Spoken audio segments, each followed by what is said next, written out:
Well,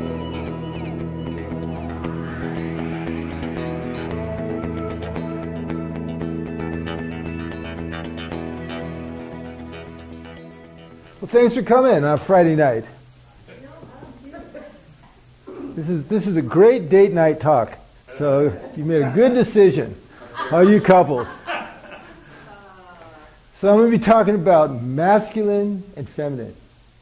Now, masculine and feminine is not the same as male and female. They're very much related, but they're not the same thing. Now, masculine and feminine arose out of male and female and are intimately related because development is include and transcend. That means when we started as atoms, and that means we have atom stuff in us that are still interacting the way atoms interact, molecules and microbes and the 5.5 trillion cells and all that stuff. And all those things are still doing their thing.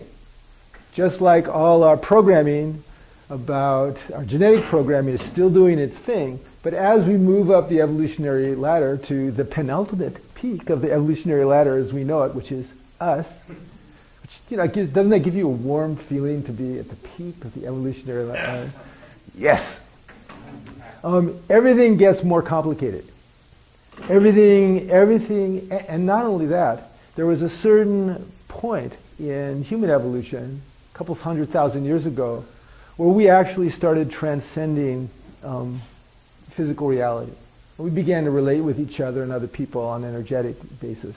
And then, after that, in the last 10,000 years, consciously doing that. And we do that off of all of the genetic drives. So to go back a little bit evolutionary, during the period of the reptiles have emotions. Reptiles have anger that causes them to attack, and they have lust that causes them to have sex, and they have fear that causes them to take off. They have all those things. But reptiles don't have much affection. Just think about it. They're not very affectionate. They're not very affectionate to other reptiles. We can pretend that they're affectionate to us. My pet iguana loves me. I don't think so. Maybe. And and I might be underselling reptiles, but I don't think I am, and the evidence tends to support me. When reptiles started evolving into birds and mammals, what happened was the sexual circuits in the brain, because brains go forward, they add territory. The human brain has added territory again and again and again and again. And we're still adding territory, I think, from an evolutionary standpoint. The sexual circuits of the reptiles' brains added territory to have circuits for affection.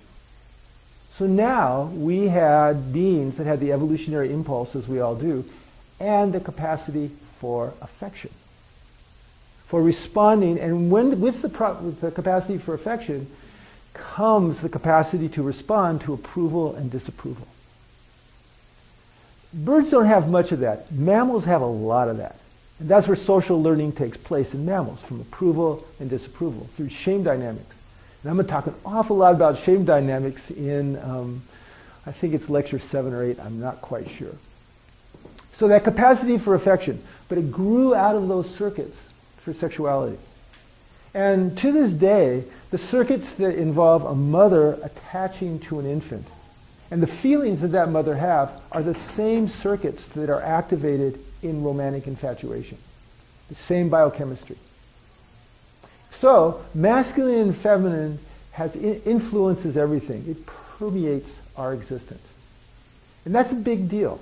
Because that means that how we relate with everybody is colored by male and female, by masculine and feminine. And I'm going to define those terms in a little bit. So, let's start with male and female. Fetuses, except for genetically, are pretty much indistinguishable until the 8th week. At the 8th week, there's a surge of testosterone that goes through the brain of a little male fetus. That surge of testosterone has certain effects. It poisons the relationship area of the brain, it diminishes it to a certain extent, and it jacks up the aggression and the sexual circuits of the brain. And And then, by the 18th week, there are significant morphological differences in male and female boy and girl brains. And that continues developmentally. Little baby girls, when they're born, fix on their mother and relate better to the mother than little baby boys. Girls at 3 months have improved almost 400% in their capacity to relate face to face. Little boys aren't very much better at that at all. Between the ages of 2 and 6, little girls, if you listen to them play, little girls will say things like, "Let's do this. Why don't we do this?" This has been studied by various researchers. Little boys will say, "Do this. I want to do that." They make more demands. And they'll fight more. Between the ages of 7 and 14, girls, if they are challenged, if their social connection is challenged, they experience more distress than if their authority is challenged. Boys experience more distress if their authority is challenged than if their social connection is challenged. And on and on and on and on and on. Little girls, in terms of morality, when they're really little kids are cute, but they're selfish, they grow from selfish to they care for the people around them. And then when they grow more into their teen years, if they keep developing, they'll grow to care for everybody. And if they keep growing, and throughout their adulthood, they'll grow to care for everybody, and then they want everybody to have rights. This is Carol Gilligan's work and Lawrence Kohlberg's work, both people who've studied moral development. Little boys start selfish, and then they grow into rights. Rights for me, rights for my friends. And then if they continue to grow, it's rights for everybody. And then if they continue to grow, it's rights for everybody and care for everybody. And you notice there's a pattern here. The pattern here is male and female, masculine and feminine, tend to come together through development. And that's not random. That's a function of consciousness. The consciousness integrates. You know, the whole thing I talked about last lecture, that if you have a system that has linked differentiated parts that doesn't get lost in chaos or rigidity, it naturally self-organizes towards greater complexity, greater coherence. In human beings, that's greater depth of consciousness and more compassion. With men and women, it's beginning to adopt the positive characteristics of the masculine and feminine in each other. That's one of the reasons I think that humans have a huge advantage, is our capacity for pair bonding. Pair bonding apparently arose in the plains of Africa about 4.5 million years ago, when there was that big earthquake that caused the rift in Africa. Well, that changed the climate of Africa. It changed from forest into plains. So a lot of the primates couldn't be in the trees all the time. The females had to carry their infants around. Okay, first 2 or 3 years, infants are very vulnerable. So that's like carrying a bowling ball around on the plains of Africa. Now you can be a really strong primate and everything, but bowling balls are heavy. And so you need somebody around to take care of you and that bowling ball kid. Enter pair bonding with males. Also, human females, interestingly, are the only mammals that theoretically are sexually available 100% of the time. Now, I said theoretically, so don't get mad at me. There's no fucking way that I'm available. But if we look statistically at human women, other mammals have specific times they're not. Women don't. Not defining what. And this was, I believe, and a lot of anthropologists agree with me, evolutionary psychologists, partly a way to keep these bonded pairs together so that people would survive and so on. So men and women have lots and lots and lots of differences. Now, one of the things that happens in science, and I read a lot of science and I like integrating it into these systems I talk about, is that scientists like to look at stuff like this. They like to look at differences. But you get biased towards whenever you have a measurement system, you get biased towards that measurement system. And so scientists are biased towards looking at differences and therefore exaggerating differences. And with people, our similarities vastly outweigh our differences. So the similarities between men and women vastly outweigh the differences between men and women. And especially given the nature of human complexity, which is ridiculously complex, the variability that's involved with men and women means that when you can just find statistical shifts, but they're shifts of emphasis. And when I talk about masculine and feminine, I'm talking about shifts of emphasis. I'm not doing black and white stuff. I'm painting with broad strokes. But it's important to understand we are highly variable and we are so complicated. And we move back and forth between a variety of states and so on. So, what do I mean by masculine and feminine? Why is it a big deal? My favorite teacher in this area, theoretically, has been a guy named David Data. Practically, the person that I like who works in this area right now is a woman named Regina Thomas-Hauer in New York. She works with women, occasionally with men. We all have different parts of us, different archetypes that we embody. But what is the masculine and feminine? Think about the part of you that has always been there, that has always been you. That's the unchanging me. I remember I must have been, I don't know, I couldn't walk, I must have been about 10 months old. I was on a floor, looking up at a table in some apartment. That's my earliest memory. Okay? There's a sense of Keithness about that little infant that is the same Keith that is talking to you right now, 61 years later. Now, I've changed a lot. I have grown through lots of developmental levels, and I guess my perspectives are, they're definitely different. I didn't have many opinions when I was 10 months old, but they're very different. So that's part of you, that unchanging awareness of self, of me, that unchanging witness. Let's call that the masculine. The part that never changes. The part that has always been there. That feels like it was there before we were born. Feels like it was there before the universe was born 13.7 billion years ago. And that extends through us. The particular flavor of isness that is me.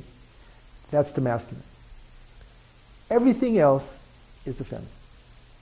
And the interplay between that unchanging witness and everything else is the interplay between the masculine and the feminine.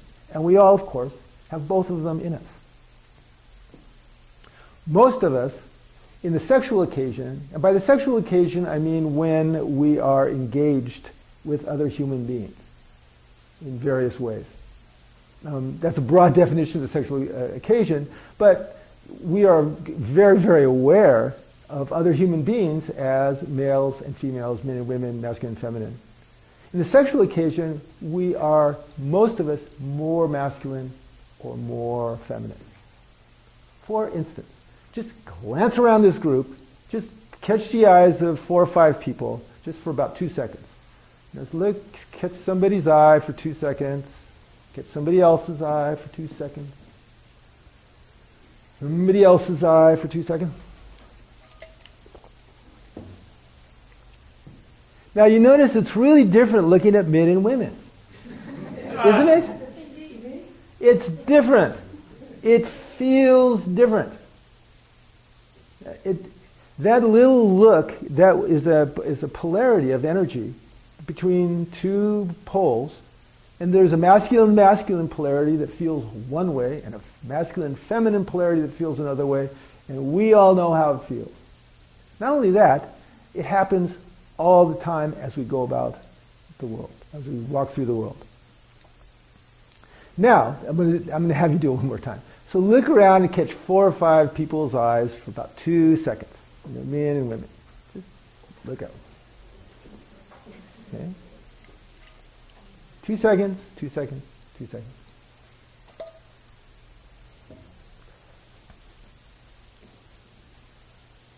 Okay? Now, did you notice that there were maybe 1, maybe 2, maybe a bunch of individuals that were attractive to you? Did you notice that? Now, you notice how that question is a little bit of a dangerous question? A little bit of an edge there? Why? We're beginning to enter into now the Western, and maybe it's a human, I don't know, though in some cultures they don't seem to have it, taboo around dealing with sexuality. There's taboos. There's taboos here, there's taboos all over the place. That little sense of attraction that you felt with that person is erotic polarity. Okay? That's an erotic polarity between a masculine source and a feminine source. Little spark. And we all walk through the world having those sparks, and we regulate them. Yeah, of course. So if between two women or two men, because I'm not attracted to women as a sexual object, but there is attraction. When I was looking, there was also attraction to women. Yes. So what's that? Because that's not the masculine feminine polarity of it. Well, we don't know. I mean, there's a real pleasure between masculine charge and feminine charge. And also, women are genetically programmed to be more ambisexual than men. Statistically, women are much more bisexual than men for a lot of reasons. Men are much more focused. In general, both men and women find the feminine form innately appealing. Women find the masculine form appealing during certain points of their menstrual cycle interesting. If a woman is ovulating right in the middle of her menstrual cycle and she sees a guy with pronounced features, which is indicative of high testosterone, she's more likely to be attracted to him. Wait for the punchline, unless she's married to him. and then she's not. And there's a reason for that also. Now part of that, well, I'm going to talk about it in my next lecture, July 18th, Wednesday, here, on 100 reasons to not have a secret affair, why monogamy is so important and why it can be so hard. There's an awful lot of things going into that, and I'm going to focus, I'll mention some of that material tonight, but I'm going to focus more on it. But there's a lot of stuff like that goes on all the time. Now, what's important about that? What's important about that is if we're not aware of that guides our behavior in a variety of ways. And it really matters.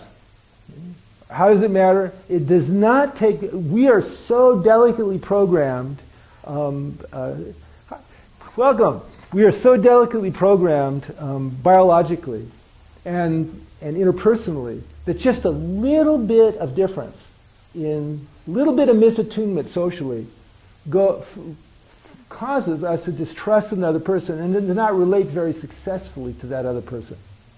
This is one of the reasons why Asperger's is so difficult for children. And also, people have wondered, why are there 8 times as many autistic spectrum disorder boys than there are girls? Well, autistic spectrum disorders are determined by difficulties with social relating. Girls are born with many more social circuits. So there's girls that, since they're born with these more social circuits, they got more room to, and since they're more social, they're more embedded in social networks, which strengthen social circuits. So they are, to a certain extent, inoculated against the milder forms of Asperger's, where boys aren't. How does that turn out? It turns out in 8 times more autism spectrum disorders in boys. Okay, so, who am I? What's my sexual essence? And how do I experience masculine and feminine aspects through my sexual essence? So I have a basic sexual essence that's more masculine or feminine. So my basic sexual essence is more masculine. Now, does that surprise anybody when I say that? I mean, does anybody go, no, Keith, you're more feminine. Absolutely. That's, unquestionably, you're a more feminine person. No. And how did you know that I was right when I said that my more basic sexual essence, my most basic sexual essence is masculine? Because you can feel it. So I'm going to ask you a bunch of questions, and I'd like you to consider how you feel when I ask these questions. Just how do you feel? So, do you like action movies better or relationship movies better? Just see how you feel when I ask that. Would you rather go shopping with a friend or watch the playoff game of your favorite sport? Okay. Do you find the idea of maintaining a sense of presence at the edge of death attractive? Do you find the sense of being embedded in a group where everyone is being loving to each other, and there's children, and there's dancing, and there's food? Do you find that attractive? Do you like the idea of standing unrecoiling in the face of extraordinary danger? I'm looking at the firing squad, and do I break down, or do I go, fuck you, and they kill me? Okay? Which one of those is more attractive to you? And does the idea of doing that somehow light something up? Do you like the idea of being a channel of love into the world, shining light through your body, and your smile, and your face, and your gestures as a gift to everyone in the world? Does it light you up more to relax and allow your partner in lovemaking to open you to deeper and deeper and deeper pleasure? Or does it turn you on more to feel your pleasure rising as you open your partner to deeper and deeper and deeper and deeper pleasure? Now you notice, I didn't have to tell you which was more on the masculine side or the feminine side of those questions. You already know. Why do you know? You know from inside your hearts, from inside your bodies, from your genes. You know all that stuff. So that's your deepest sexual essence. If you answered more, so first of all those things attract me.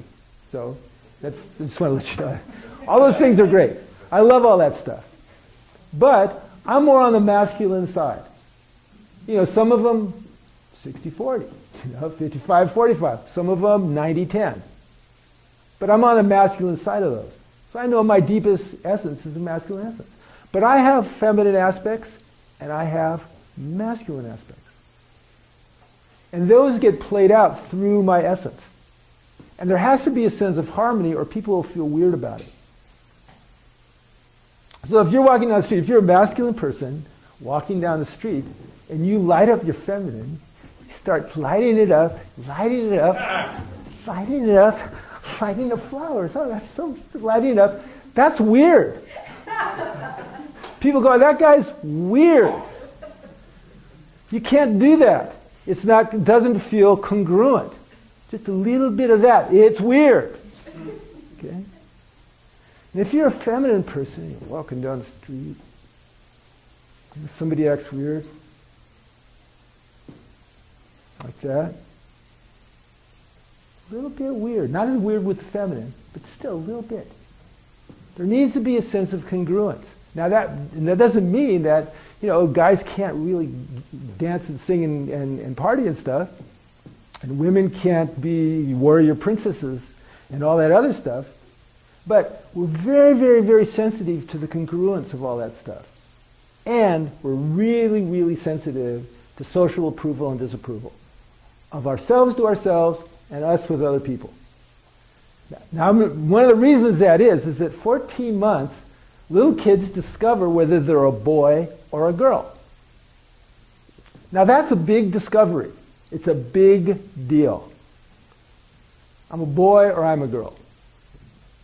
And very, very quickly after that, they start discovering how a boy and a girl should be. They discover it from approvals and disapprovals, from modeling in the environment and so on. And this is one of these places where we can understand why all of us are neurotic. Okay, so last century, psychology kind of pathologized everybody. Just basically said, you have an internalized conflict, you have a neurosis, you're neurotic, go get cured from your local psychoanalyst. And you go work with your psychoanalyst for, 4 or 5 years. You go, well, we worked through our stuff. And you could walk around the corner to the psychoanalyst on the next block, sit down, and you would find another internalized conflict and could go through the whole process again. Now that's not to say that those psychoanalysts weren't doing a good job. But what didn't happen is they didn't say, look, normal human beings have internalized conflicts. And the reason for that is that these little kids, their brains can only learn black and white distinctions. A developing brain, little kid, particularly around 5 or 6, they can absorb rules and roles in a family. I'm supposed to put the napkin on, I'm supposed to say please and thank you, it's wrong to lie, all these kinds of things. But they're not good with relativistic ideas. You can't do it very well. How many parents in the room? Okay, so just from your own parental wisdom, If you took two 8-year-olds and you said, okay, we're going to take an issue, you're going to take the pro side, you're going to take the against side, and you're going to have a dialectic and talk about the pros and cons, what's going to happen in that little debate between those kids? Somebody. What's going to happen? They're going to get in a fight. And then if you ask them to change positions and to argue the different side, then what's going to happen?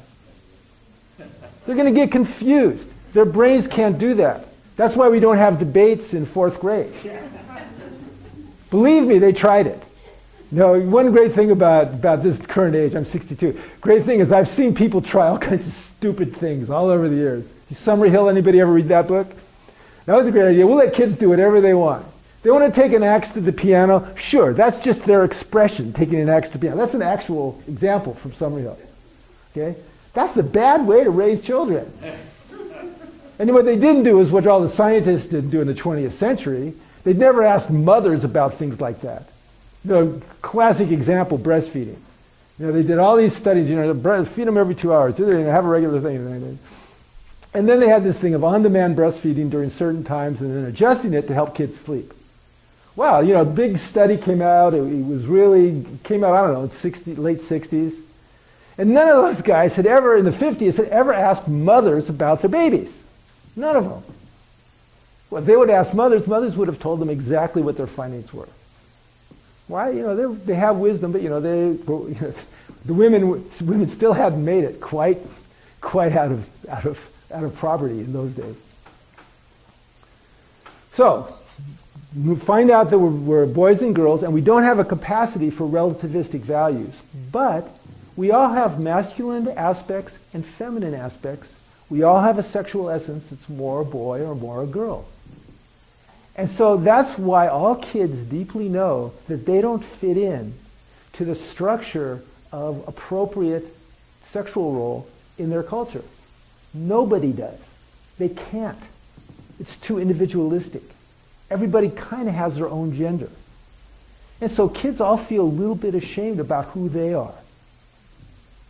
I'm not supposed to be attracted to kids my own sex, but me and Jimmy had some fun, behind the garage. I'm ashamed. Now, unfortunately, in this culture, and in most cultures, you tend to, what shame does is, and again, there's a whole lot of stuff with this, you tend to look away, you tend to not want to think about it. What that tends to make you do is to go unconscious with things like that. If you go unconscious about things like that, you dissociate, you don't get a chance later on, when you're 14 and 15 and 16 and 25 and 35 and 45 and 65, to examine who am I and say, okay, what combination of masculine and feminine am I? And whatever it is, it's fine. So whatever my sexual essence is, fine. Whatever my masculine and feminine aspects that come out of my sexual essence, fine. As long as I don't hurt myself or hurt other people, it's fine. Now, people say stuff like this all the time. How many people have heard some version of what I just said at some point in their life? Almost all of us, right? How many people fully embody what I just said? None of us. Because those programmings go way, way deep, and they run off of masculine and feminine shame, a lot of it. And so part of the developmental process is expanding so that we can discover who we are and other people are, and relating off of those energies in ways that serve the highest good. And masculine and feminine is a particularly important one because masculine and feminine basically are types. Whatever your sexual essence, your masculine essence, that's a type. Your feminine essence, that's a type. And it's not just a type, it's a metatype, because all the other typology systems, like the Enneagram, or everybody that knows about introvert, extrovert, Myers-Briggs, there's a lot of personality systems that have come down the last 100 years. All those systems play out differently with masculine and feminine. A masculine introvert is different than a feminine introvert. If you're a perfectionist, which is an Ennea type 1, masculine perfection is different from a feminine perfectionist. And in certain worldviews, you're not supposed to say that.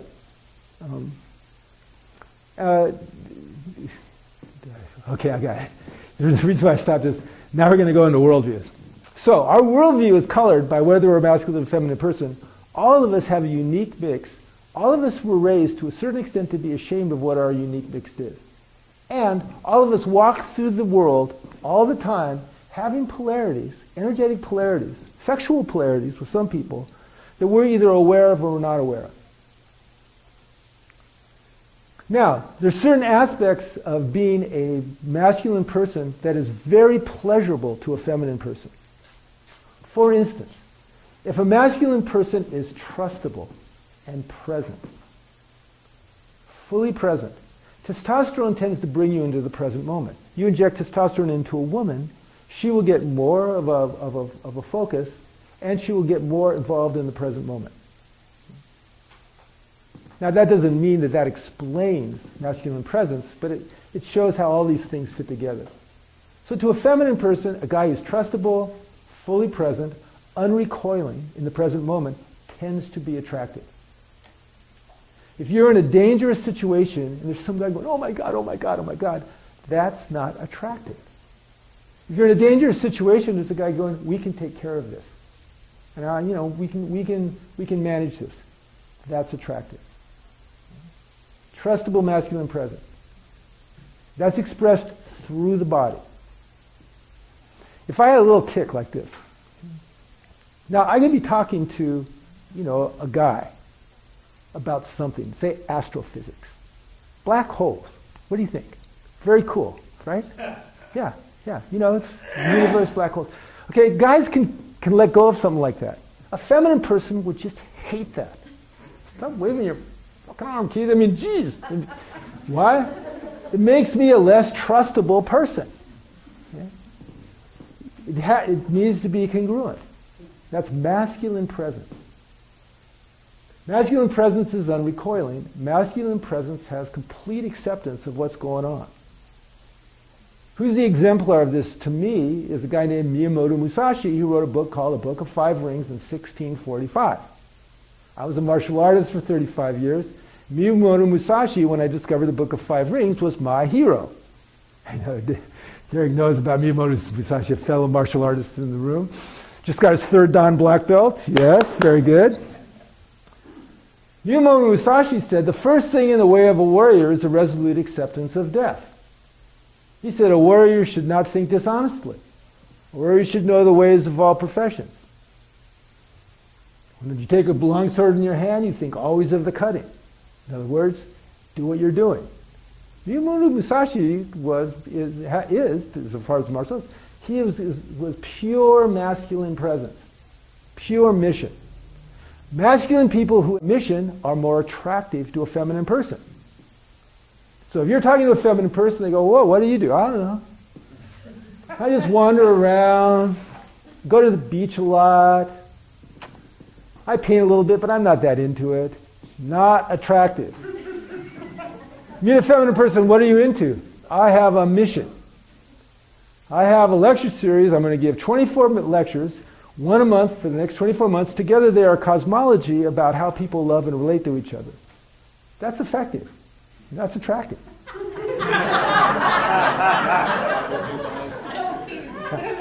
Now, that's not why I did it. And I'll talk more about that when we talk about why monogamy is so important and 100 reasons not to have secret. That's another thing. A monogamous guy is more attractive.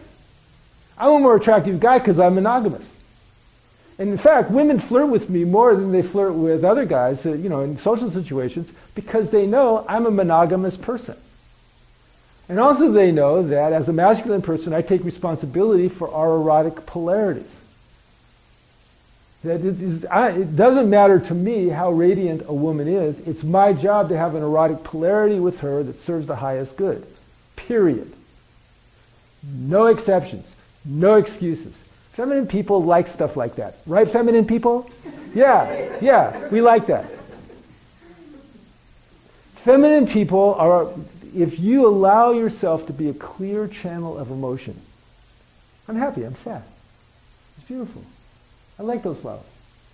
That tends to be attractive to masculine people. You smile. Little girls smile more than little boys. Women, when they talk, smile 5 times more when they do public speaking than guys do. In fact, mothers, insecurely attached mothers who aren't very well attuned to kids, will have their attachment areas of their brain light up when their kid smiles, and it doesn't when the kid doesn't smile. Mothers that are attuned, and I'll talk about attunement in lecture number 4, I talk about attunement and attachment, their relationship areas light up whether the kid's crying or smiling. So that ability to smile, to relate, to evoke social connection, huge evolutionary advantage. Girls are good at it. And so that's attractive to the masculine. A woman that lights up when he's good, when he's being his best self, and then kind of closes down when he's being not his best self, tends to be a pleasurable partner to a masculine person.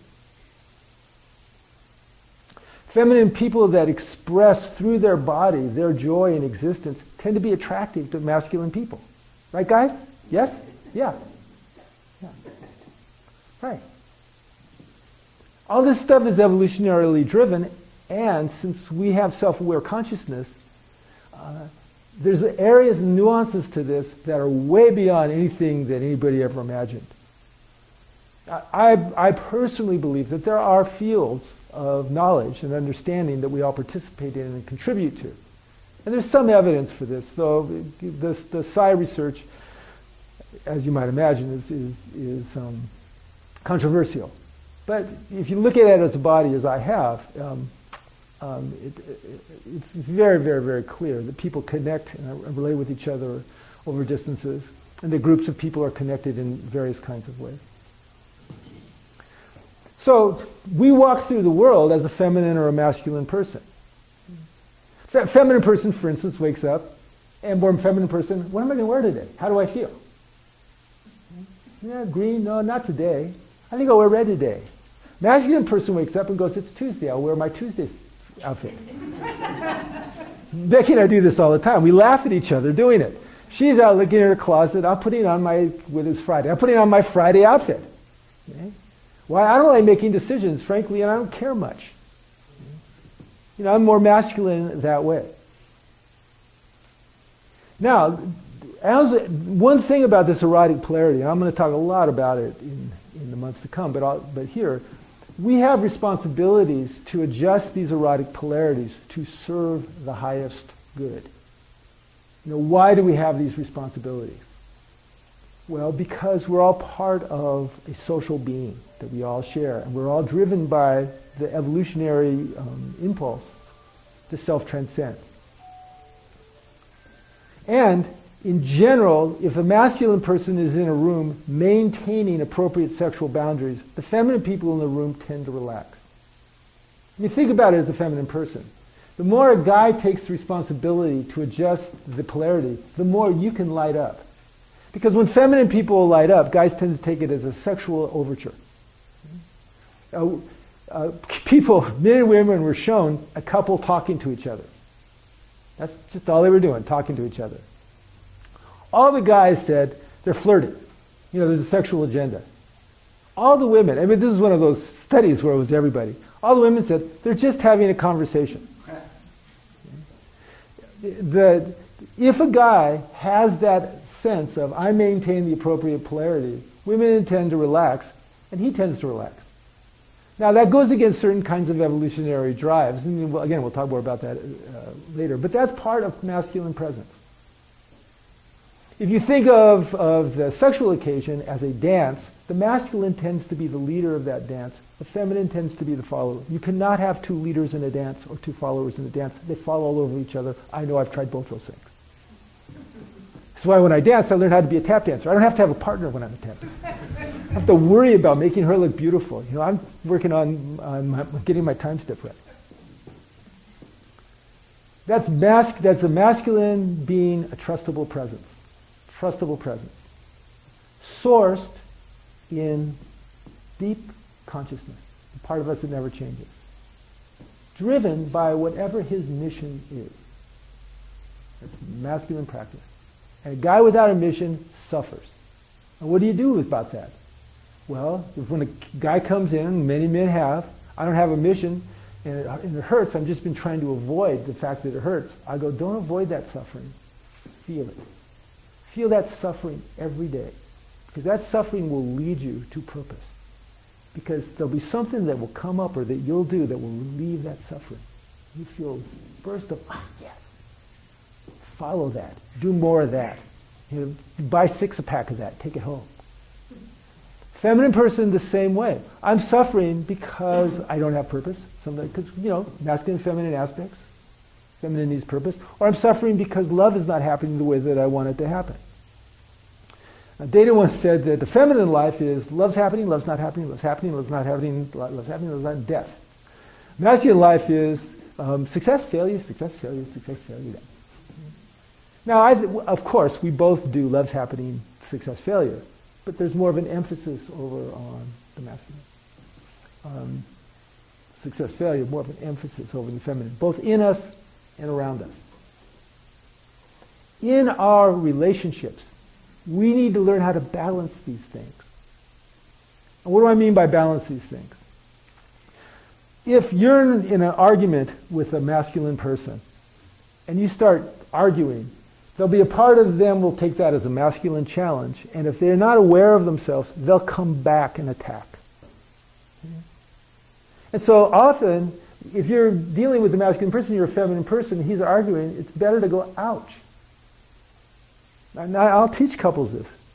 And she'll go, why should I say that? I don't want to show him that he's hurting me. I go, that you exactly, let him know he's hurting you. Don't just let him know, show him. Because when that happens, there'll be a part of him that goes, oh, I don't like hurting her.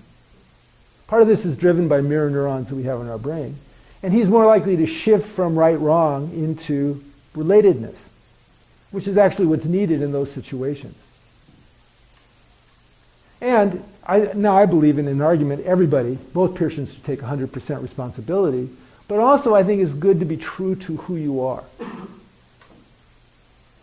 And part of that is, to a certain extent, what's happening on the relational level. If I'm a masculine person and I'm keeping it related in terms of safety, I'm a safe, trustable presence, and I'm going for doing what's right and for everybody being honored, my feminine partner will relax and things will work out. Very hard to do that. You can learn how to do it. These are all skills that we can acquire. And it's up to the masculine person generally to adjust erotic polarities. If a feminine person has to start adjusting erotic polarities, she can. But, that kind of gets in the way of just being in the flow of life. Now I'm going to shift a little bit now into developmental stages. Because masculine and feminine gets played out differently at 2, 4, 6, 11, 15, 25, 45, 55. It gets played out differently at work, it gets played out differently at home, played out differently in sexual relationships, played out differently in interpersonal relationships, and played out differently in family relationships. Interesting fact, children that are raised together before 31 months generally tend to not be interested sexually in each other later on in life, even if they're not related physically. It's called the Westermark effect. Why? Well, I think I mentioned it last month. That was nature putting in an incest taboo of just erotic polarities between family members so that they would go out and have genetic diversity. Because the people who didn't have that died out. And now we have lots more other stuff like that. But it's different, the expression is different at each level, and there's a healthy and an unhealthy expression. Now, briefly, we grow through 7 worldviews, up to 7 worldviews. Actually, there's about 9 of them, but most of us will make it through 6 or 7 worldviews in our life. The first one is egocentric, like little kids, or like Genghis Khan. Okay, Genghis Khan is a power god. Think of him as a 3-year-old with the bomb. Okay, that's Genghis Khan, Adolf Hitler, 3-year-old with the bomb. Okay? Now, there's nothing wrong with 3-year-olds wanting to control everything. They're egocentric. That's why we need parents around and say, no, you don't control everything. No. Why not? Because I don't let you. They need a big God around, bigger than them, to constrain those impulses so that they can learn how to constrain them themselves, because, of course, we learn how to relate to ourselves by relating with others. How we relate with others translates into how we relate with ourselves. But that little kid grows to 6 or 7, and they become a conformist. Their brain becomes mature enough that they begin to want to be part of the group, and they want to know what their role is. My role is being a good boy. My role is being a good girl. My role is being a good scout. That's if your role is to be good. Well, my role is to be the problem in the family. My role is to always is to be the tough guy, whatever. My role is to be the sweetheart. My role is to be the smart kid, whatever. They're interested in their role, and they're interested in the rules. Kids want to know rules. Black and white, remember, they don't have relativistic brains. That's called a conformist. And you see power gods with Genghis Khan, you see conformists with very, very strict conformist communities where there's a mythic membership where everybody has to have the same beliefs and follow the rules. And if you stop following the rules, you are not part of the group. In other words, if I want to raise taxes, I'm outside of the group because my group doesn't raise taxes. Okay? Or if I want to say, like this minister said, I don't believe in hell. This is a fundamentalist guy. And then he wrote a book. He said, I don't think there is a hell. I think hell is a metaphor for not being as close to Christ in our life. And that when we die, probably it matters how we've developed, but it doesn't matter to the extent that we're going to have internal torment. When he put that out, all the other fundamentalist ministers trashed him, excoriated him, and kind of kicked him out of the fundamentalist community. Okay? That's conformity. Absolutely normal between 5 and 11 years old. Okay? Between 11 and 16, we become more rational. Our brains mature to the point where they can have relativistic ideas. Maybe yes, maybe no. Sometimes it's good to lie. If it hurts, if it's going to hurt somebody and so on, there's a relativistic value. Also, between 11 and 14, kids don't want to just be part of the group. They want to compete on merit-based hierarchies. They tend to get more rational. And they get more competitive, and they want to win, and they want to be successful. Totally normal. Healthy example of that is a healthy businessman. Unhealthy example of that is a businessman who, like the guy who, Petco company up in Crescent City, who, bought a great business and just trashed it so he could make a few $1 million. That was an unhealthy example of it. Healthy example of it is somebody who has a business that's an eco-friendly business. If you continue to grow beyond that, you hit a stage like college kids, a pluralistic stage, where you really don't like hierarchy, you're not really interested in profit and loss that much, or in succeeding on merit-based hierarchies. You just want everybody's opinion to be validated. You want all the cultures to be accepted. It's called pluralistic. You don't like hierarchy much. You see this a lot in college campuses. And if you grow beyond that, which 3% of us do, you become what's called integral. Integral is I like hierarchy when it's necessary. I like all different points of view. Everybody gets to be right, but some people are right more in one situation than other people. Okay, so those are stages that we all grow through. And you don't skip stages. So, none of us make it to rational before we've successfully been conformist. None of us make it to pluralistic until we've successfully been rational. This is why you see a lot of people in the New Age community that are really miserable with money. They never really successfully engaged their rational, merit-based hierarchy selves, and so they never really learned how to make that work. And then when that happens, you got to go back and make that work to be able to have healthy development. Because at every one of these stages, you have healthy and unhealthy expressions.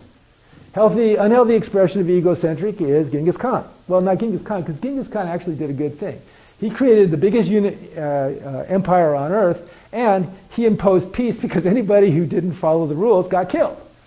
And so they said, if you could be a virgin with 2 chests of gold and ride from one end of the Mongol empire to the other without getting bothered. I'm sure this was an exaggeration, but they said that because that's what he did. He imposed an order. Now, the unhealthy version of that, Adolf Hitler. Healthy version of conformity is a martial arts studio. You are learning the system, you are learning the forms, you learn the forms the way that they were taught, and so on. You go up through the different levels. Unhealthy version of that is if you have somewhat of a difference with someone and they say, now you're excluded from our group. I don't think Jesus rose in the flesh. I think he might have risen spiritually. We insist you believe that he rose in the flesh. If you didn't, you can't be part of our group. Unhealthy, and in my opinion, healthy and unhealthy. Similarly with the rational, similarly with the pluralistic, and so on. Now, David Data, when he looked at, each one of these, masculine and feminine, gets acted out differently. Men and women are treated differently in each one of these environments. In the egocentric environment, it's every man for himself. So an egocentric, a feminine person will use whatever her power is, whether it's physical, sexual, erotic, and so on, to get her needs met, and a guy will use his powers to get his needs met, either healthy or unhealthy.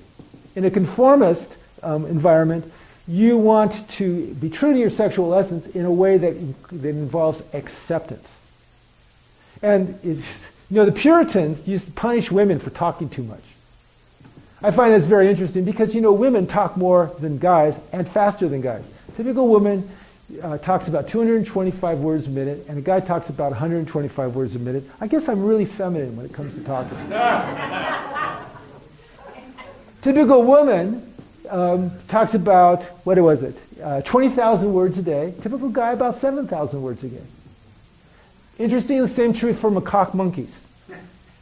Macaque monkeys have 17 vocalization sounds, and the females will use all those 17 all day long. The males will use 3 to 6 of them, and sometimes go for days without saying anything.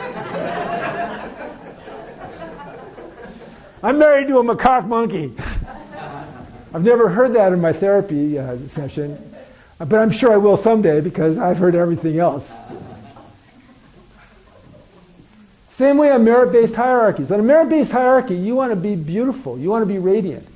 Look at 13 and 14-year-old girls.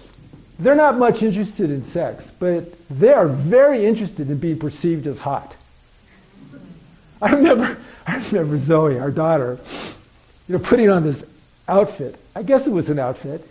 I'm going to go to the mall. I go, oh really? You're going to go to the mall? Now I'm going to use a word that not to I don't want to bother anybody, but I'm describing a real conversation I had with my daughter. I said, Zoe, that's what's called a come fuck me outfit. That's an outfit where you wear when you really want sexual attention. And someday you're going to have a lover and you wear that outfit and he's going to love it. But I don't think you're going to want to go to the mall and have every guy looking at you with that desire in you. I don't think you want that. Yes, I do. Well, I guess you do, but you can't do it. You'll put on something, all right. But now put something else on. She wasn't interested in being sex, but she wanted to be radiant. She wanted to compete. She wanted to be one of the hottest little girls out there. Okay, fine. Or boys. They go to the tennis tournament. I remember it was like, how'd you do? I came in second. Too bad, son. It was a tennis tournament. That means, there was like 18 other guys, I don't know, who came in less than me. But, my family, I was the guy. Second sucked. It was a merit-based hierarchy. It was, I had 2 brothers. I won't go more into it. It's a beautiful story, but also an ugly story in parts. Merit-based hierarchy. Healthy and unhealthy versions of that. This is how we grow. This is how we become ourselves. Same way with pluralism. Multiculturalism is beautiful. It's just quite beautiful. When you're working with an idealistic teenager, I have, when idealistic teenagers have left my session, I have sat down and I have cried. And I've just cried because they're so beautiful. That purity of spirit. God. And you don't want to lose that, but it needs to get seasoned with an understanding of the world. And there's healthy and unhealthy manifestations at every level. Now David Data, rightly so, thought, people aren't going to want to learn 7 different levels of masculine and feminine. Most of us don't. I mean, the people that do like to talk to other people who do. This is the problem in the integral community, which I'm a member of and I love. And I love sitting down talking to integral people about, all these little integral things. But if you're not an integral person, then you could be talking French when you don't understand French, to those of you who understand French. And so David Data said, well, let's just look at 3 stages that roughly mirror pre-conventional, conventional, and post-conventional, which are first stage, which I'm in it for me. So a woman is in it for me. I just want to have a good time. I want to be beautiful. I want to have a great guy. I want my needs met. And he can be a great guy and everything's fine, but I'm in it for me. And a guy, yes. I want a hot woman and I can like her and I can care for her, but I want to get my needs met and I want to have my things and I want to have my motorcycle and I want to do this and I want to do that. Me. First stage. I'm about having a good time. I'm about me, about my needs. Me. First stage. Second stage, we're about we. We're going to communicate if we have a problem. Now, first stage can have a lot of hot sexuality. I want you to find me hot. I find you hot. Bam. That tends to mirror certain arousal systems. Men have an arousal system, I see or I want, or arousal system. Women tend to have a ravishmi arousal system, the right guy at the right time. Wow. Or the beautiful embodiment of the goddess arousal system, or the cozy arousal system. Those are three that we've discovered. There's others, I'm sure. Guys have those too. If you've seen my TED Talk, you know how I feel about that. I think guys have the cozy, I'm the embodiment, and ravish me. But I think it's so faint behind. I see that I'm a warm. I see her. I want her. That you can't really measure it more with statistics. Anyway, first stage can have some fun sex. Second stage, we'll talk about things. We'll be equal. You see, we're to that egalitarian thing. We have a problem. We'll talk about it. Go back and forth. We're equal. Okay, well, that often happens in the stage of a relationship if a couple's working on things after they've passed through romantic infatuation. Not much erotic charge there. Couples have to kind of go a little further than that. But there's a lot of communication that goes on, a lot of egalitarian stuff. That's the second stage. And then the third stage is we are here to be God's hands and eyes and feet. We're here to push the evolutionary edge. We're here to love each other in ways that continue to expand endlessly. And we do whatever it does to make that happen. And that means for us, we do whatever kind of interplay of the masculine and feminine that serves the highest good, serves our family, serves each other. That's the third stage. And you notice that fits a lot with what I was talking about in that integral level, where hierarchy is fine, everybody gets to be right. Now we all have first, second, and third stage moments all the time. And one thing I encourage you to do is to walk through the world over the next month and notice the polarities you have with other people. And notice sexual and otherwise. And notice how you manage them. Okay? And notice your feelings about it. Especially notice if you get ashamed or guilty or embarrassed. Because that means you're violating an interior rule of some sort. What's that rule that you're violating? There's a rule, I call it the 3-second rule. If you're a guy and you're walking by a woman that you find radiant, if you look at her for 3 seconds, that's too long. 1 second will work. 1.5 seconds might be a compliment. 2 to 3 seconds, she's intruded upon. Okay? And if you're dealing with first stage women, they invite you to violate that rule. We were walking to Henry's one time. We were walking into the parking lot, and there were 3 women, we must have been in their early 20s, walking out. 2 of them had appropriate parking lot clothes on. They had on shifts over their bathing suits and, shorts, whatever. One of them had her bikini on, and that's it.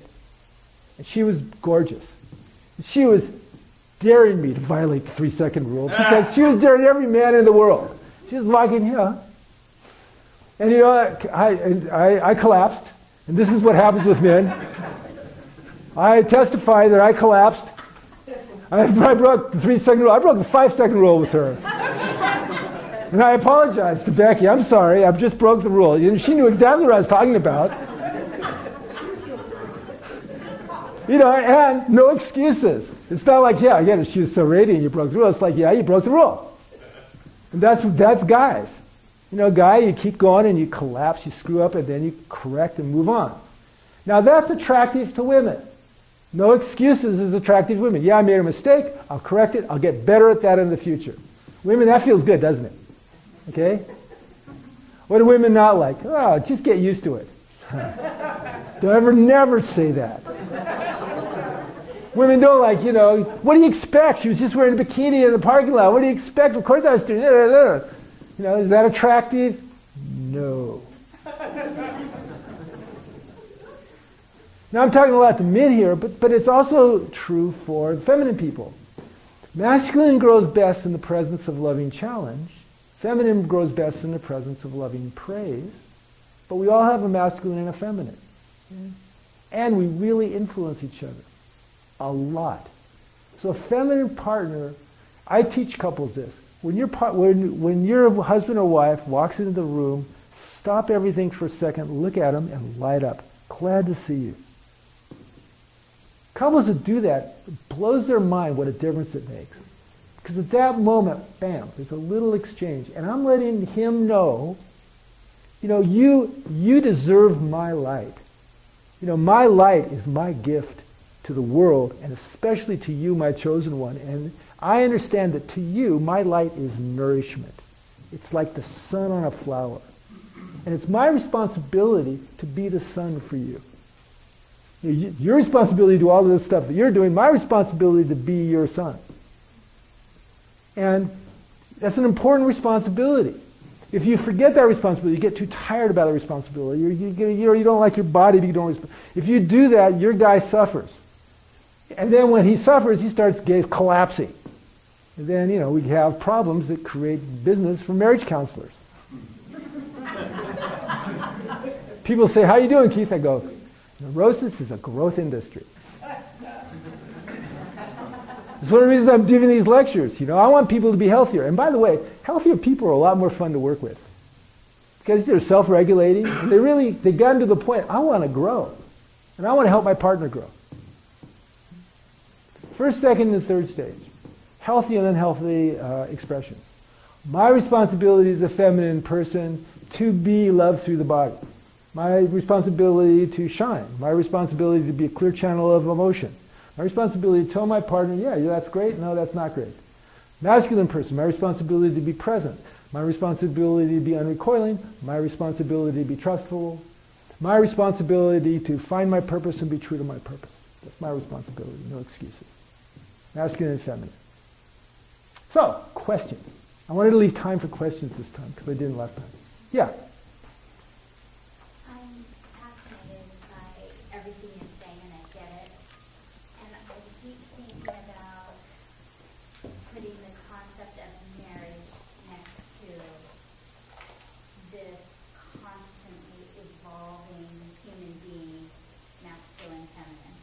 Yeah. It just seems so bizarre to me, the whole concept of marriage. Yeah. And how it can even work with two people who are constantly going through all these. Changing, yeah. Now, statistically, a lot of marriages work great.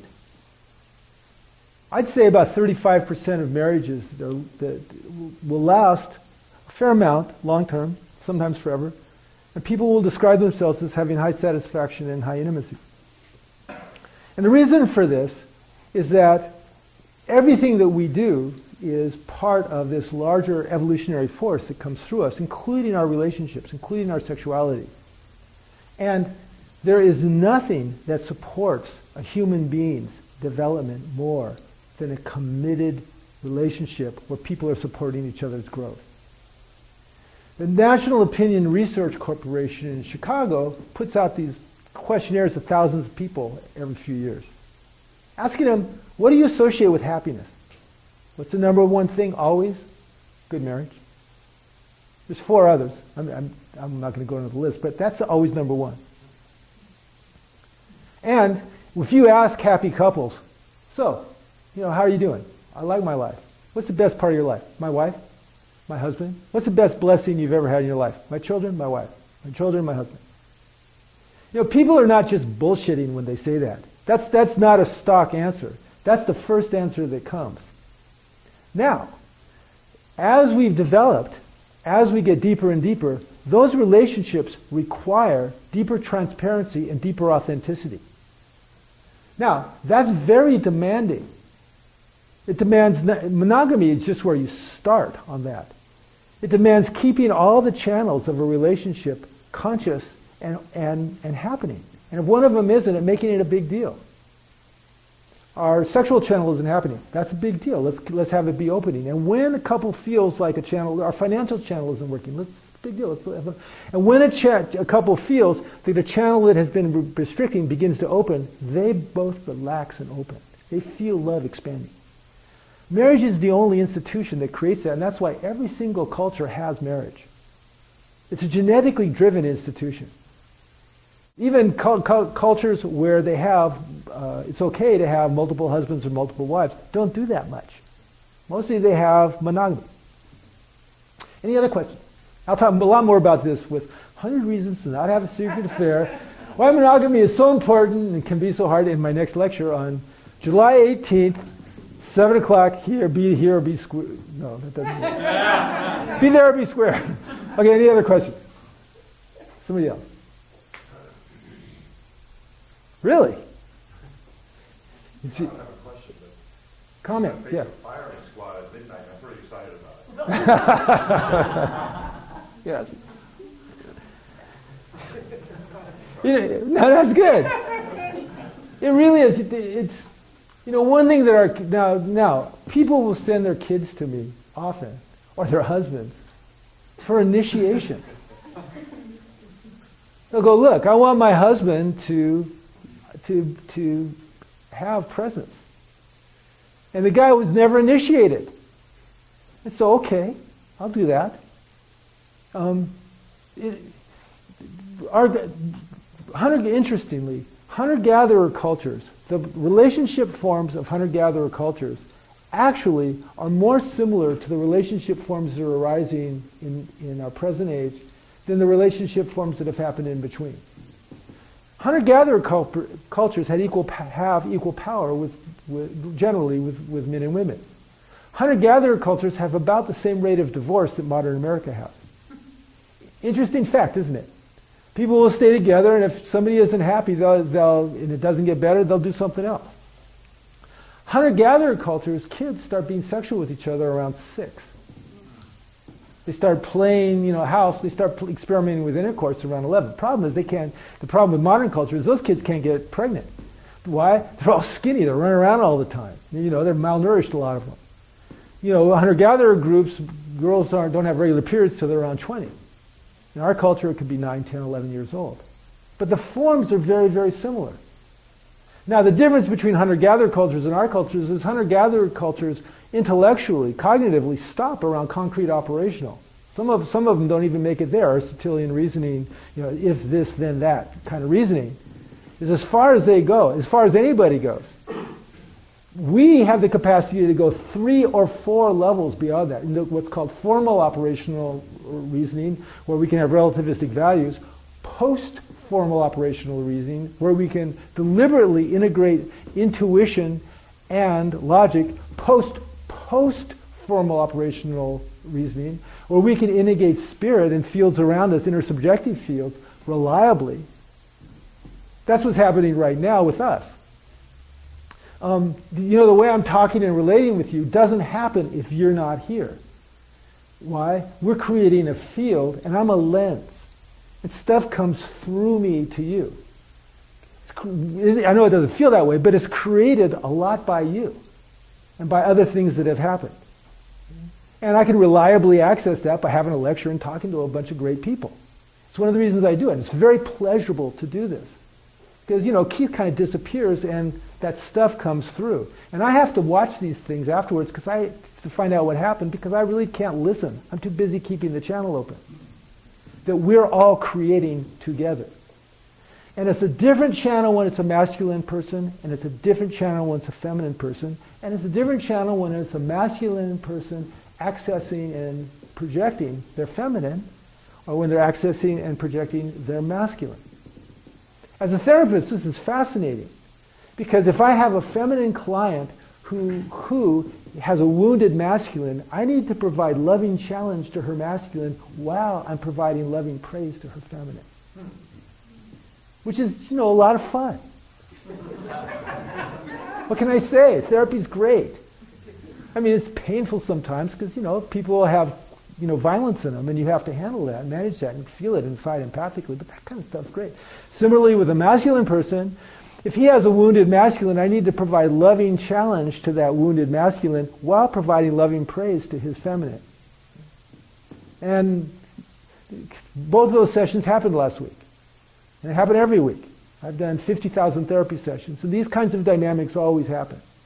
And and back in the 70s, when I did my initial training, you got in trouble if you started using words like masculine and feminine.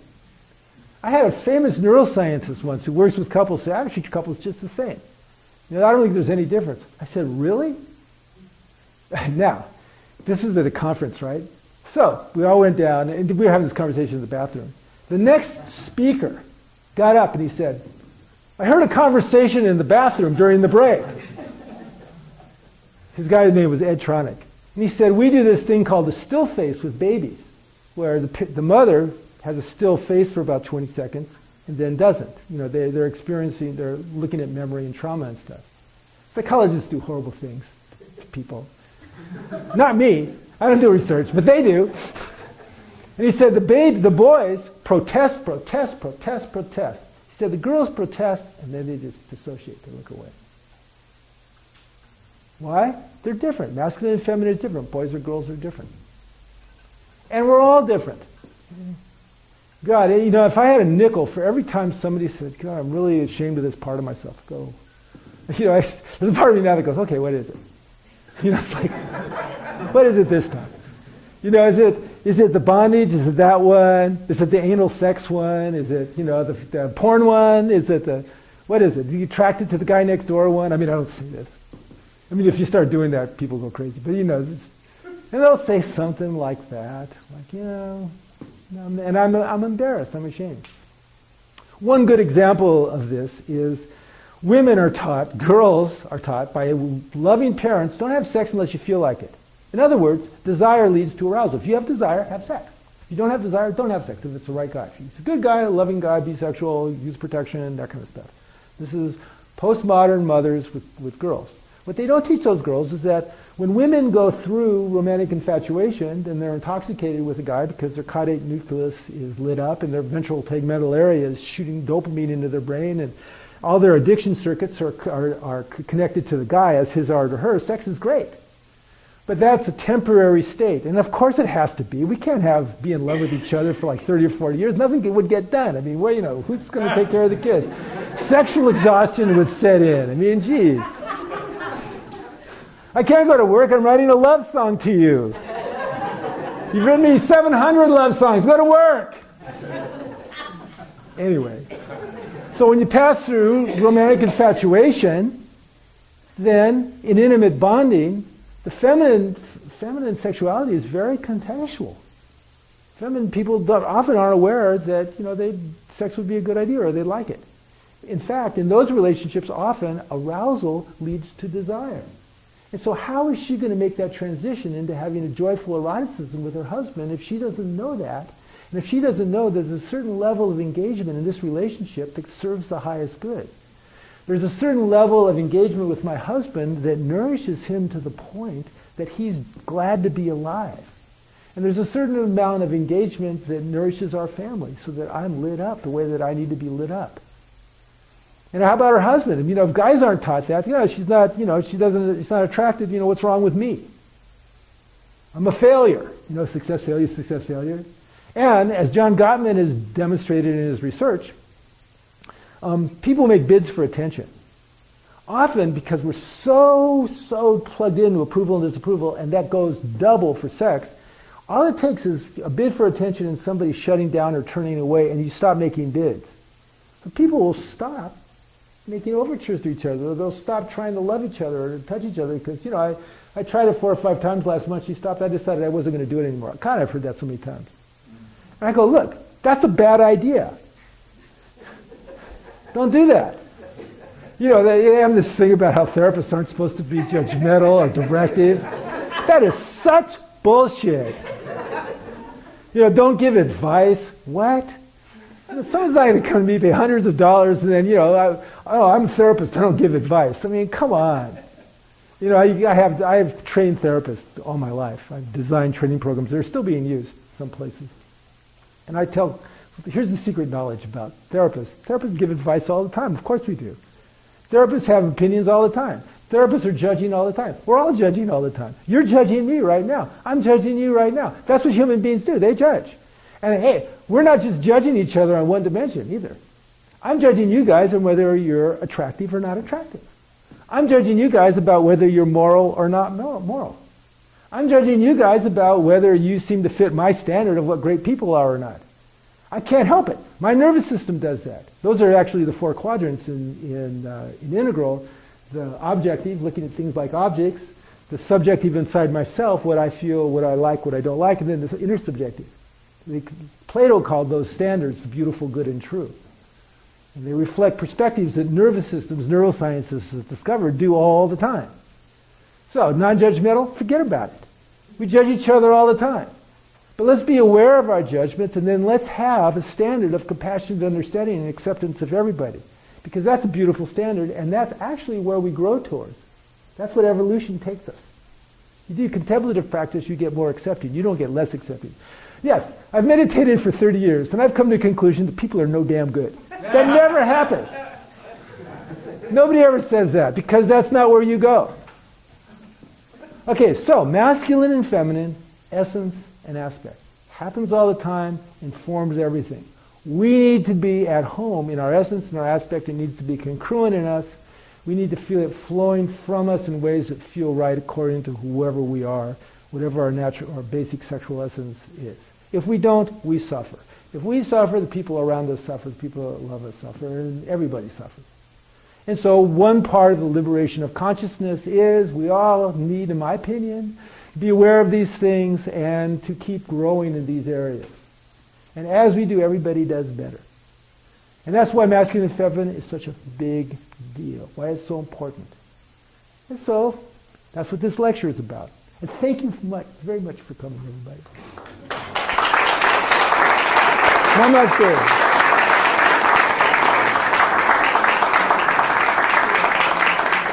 Thank you. Oh.